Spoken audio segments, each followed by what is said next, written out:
Hi friends, ಬುಧವಾರ ಸಂಜೆಯಿಂದ blog ಮಾಡ್ತಾಯಿದ್ದೀನಿ. ಮುದ್ದು ಮಲಗಿದ್ಲು. ಹಾಗೆ ನನ್ನ ಮಗನೂ ಬಂದ ಸ್ಕೂಲಿಂದ. ನಮ್ಮ ಅಣ್ಣನ ಮಗಳು ಕರ್ಕೊಂಬರಕ್ಕೆ ಹೋಗಿದ್ಲು.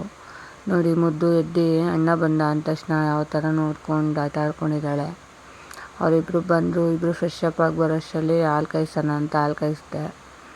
ಅವ್ರಿಗೆ ಬಾದಾಮಿ ಹಾಲು ಮತ್ತು ನನಗೋಸ್ಕರ ಅಂತ ಕಾಫಿ ಮಾಡಿಕೊಂಡೆ. 3 ಜನನೂ ಒಟ್ಟಿಗೆ ಕುತ್ಕೊಂಡು ಕಾಫಿ ಕುಡಿದು ಅವ್ರಿಗೆ ಹಾಲು ಕೊಟ್ಟಿದ್ನಲ್ಲ, ಹಾಗೆ ಒಂದೊಂದು ಪೀಸ್ ಬ್ರೆಡ್ ಇತ್ತು, ಅವ್ರಿಗೆ ಕೊಟ್ಟೆ. ಮುದ್ದು ನೋಡಿ ನನಗೆ ಕೊಟ್ಟಿಲ್ಲ ಅಂದ್ಬಿಟ್ಟು ಯಾವ ಥರ ನೋಡ್ತಿದ್ದಾಳೆ ಅಂತ. ಹಾಗೆ ಅವ್ರಿಗೊಂದು ಸ್ವಲ್ಪ ತಿನ್ನಿಸಿ ಹಾಗೆ ನಾವು ಕಾಫಿ ಕುಡಿದು ಅವರು ಹಾಲು ಕುಡಿದು ಅವ್ರು ಓದ್ಕೊಳ್ಳೋಕ್ಕೆ ಅಂತ ಎದ್ದೋದ್ರು. ಮುದ್ದು ಆಟ ಆಡ್ಕೊಂಡು ಕೂತಿದ್ಲು, ಅವಳು ಆಟ ಆಡಿಸ್ತಾಯಿದ್ದೆ ನಾನು. ನೋಡಿ 2 ಪೀಸ್ ಬ್ರೆಡ್ ಇತ್ತು, ಅದನ್ನ ಇಟ್ಕೊಂಡು ಆಟ ಆಡ್ತಾಯಿದ್ದಾಳೆ.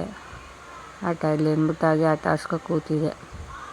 ಓಕೆ, ಈ ಬ್ಲಾಗ್ ಇಲ್ಲಿಗೆ. ನೆಕ್ಸ್ಟ್ ವಿಡಿಯೋದಲ್ಲಿ ಸಿಗ್ತೀನಿ. Thank you for watching. Bye, take care.